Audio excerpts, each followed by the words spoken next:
The renal system consists of the kidneys, the connecting arteries and veins, and the urinary tract.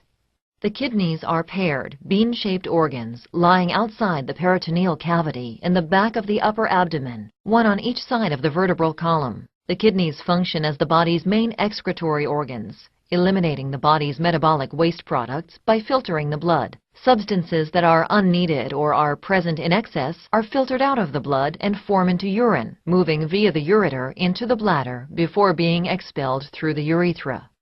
The kidneys also selectively reabsorb those substances that are needed to maintain the normal composition of the blood. By adjusting blood composition, the kidneys are able to maintain blood volume and pressure, ensure the proper balance of sodium, chloride, potassium, calcium, hydrogen, phosphate, and pH, and eliminate products of metabolism such as urea, uric acid, and creatinine.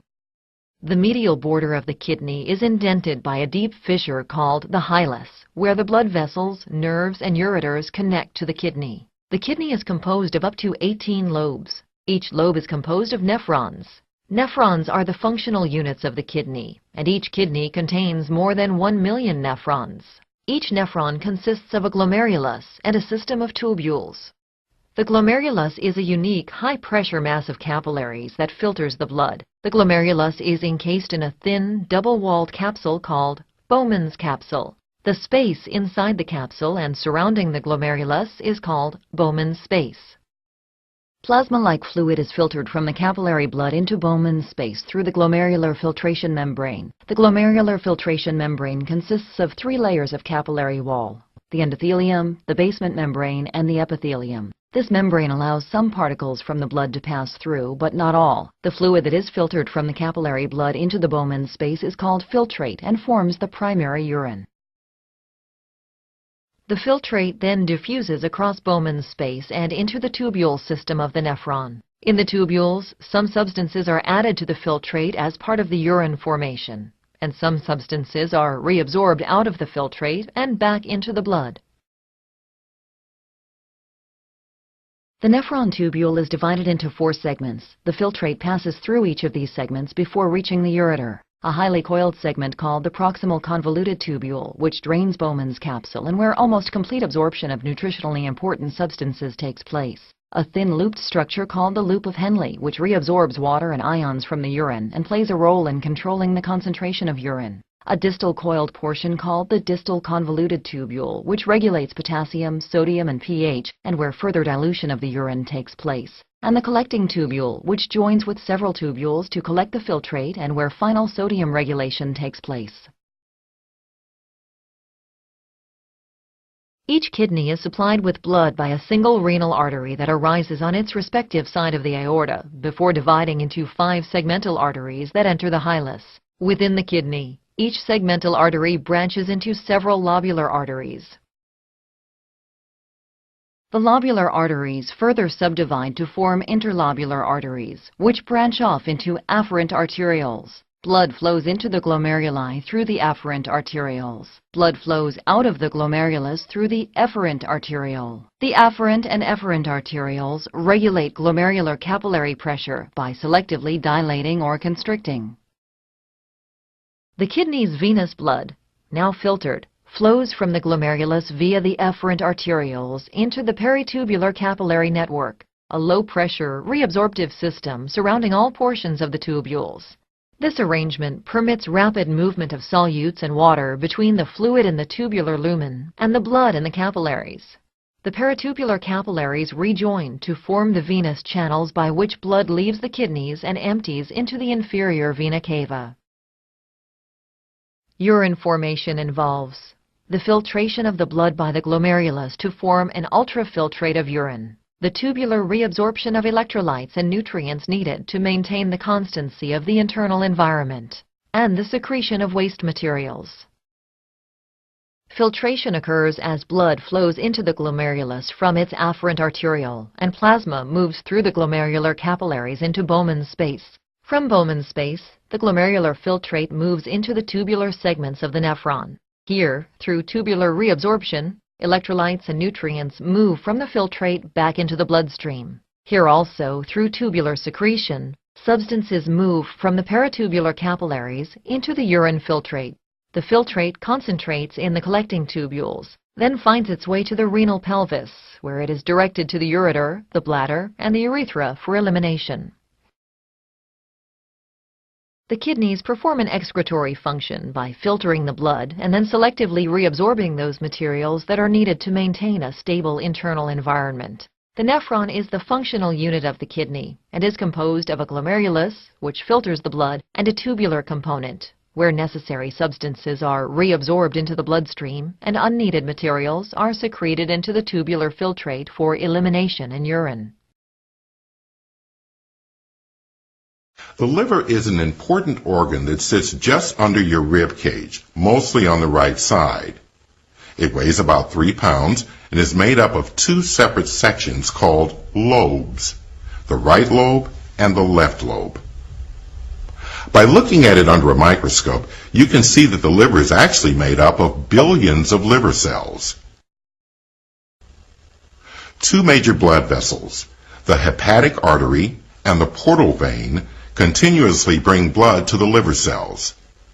This blood is important because it allows the liver to perform many important functions, like filtering waste and poisons, processing nutrients, and storing fuel for your body. First, the liver cells filter waste, bacteria, and poisons out of your blood and change these toxic substances into safer ones.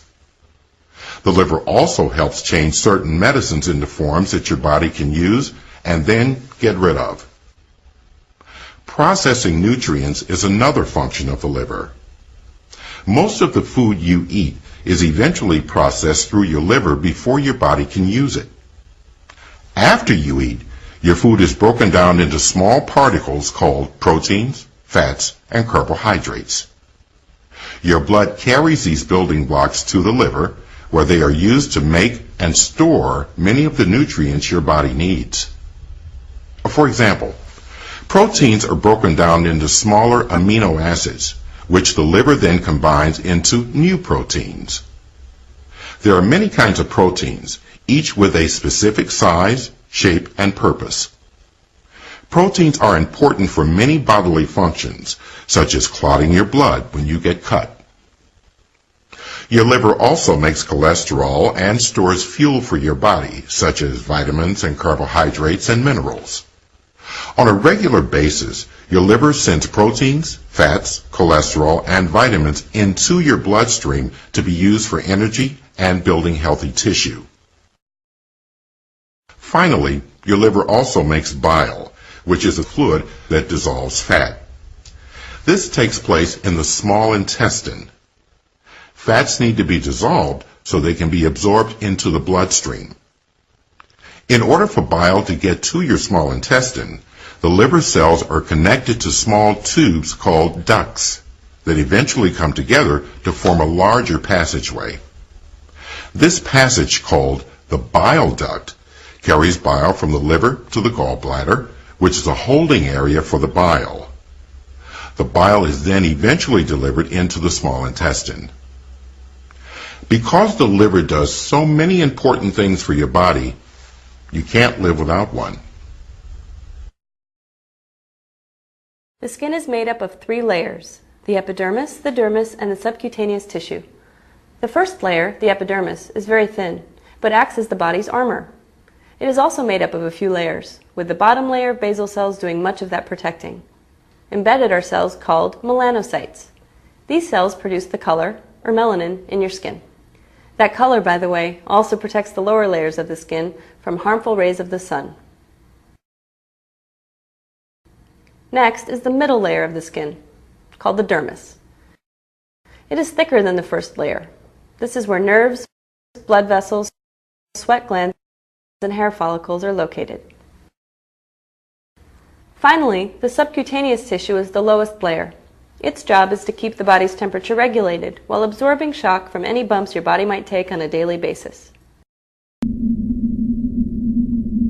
Skeletal muscle, also called striated muscle because of its striped appearance under the microscope, is used to move the skeleton. Skeletal muscles are under the direct control of the nervous system. and can produce contractions ranging from quick twitches to powerful sustained tension. Individual muscle cells, called muscle fibers, are among the largest cells in the human body. Ranging from 10 to 100 micrometers in diameter, each muscle fiber runs the entire length of the muscle, which may be as much as 35 centimeters or about 14 inches in a human thigh. Each muscle fiber, in turn, contains many individual contractile subunits, myofibrils, extending from one end of the fiber to the other. Each cylindrical myofibril is surrounded by sarcoplasmic reticulum, a complex of membranes forming a network of interconnected hollow tubes. The sarcoplasmic reticulum contains a fluid rich in calcium ions. Deep indentations of the muscle cell membrane, called transverse or T-tubules, extend down into the muscle fiber, passing very close to portions of the sarcoplasmic reticulum.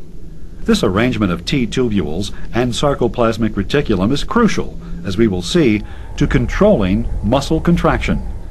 Myofibrils contain subunits called sarcomeres made up of precise arrangements of actin and myosin filaments.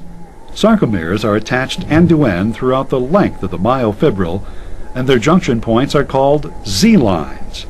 Attached to the Z-lines are strands of actin and two accessory proteins that form the thin filaments. Suspended between the thin filaments are thick filaments, composed of the protein myosin. The alternating thick and thin filaments give myofibrils their striped appearance. Small arms, called cross bridges, extend from the strands of myosin and contact the thin filaments. The actin protein of the thin filament is formed from a double chain of subunits resembling a twisted double strand of pearls. Each subunit has a binding site for a myosin cross bridge. In a relaxed muscle, however, these sites are covered by two accessory proteins, which prevent the myosin cross bridges from attaching to the thin filaments. But when a muscle contracts, the accessory proteins on the thin filaments are moved aside, so myosin cross bridges can attach to the binding sites on the actin subunits of the thin filaments.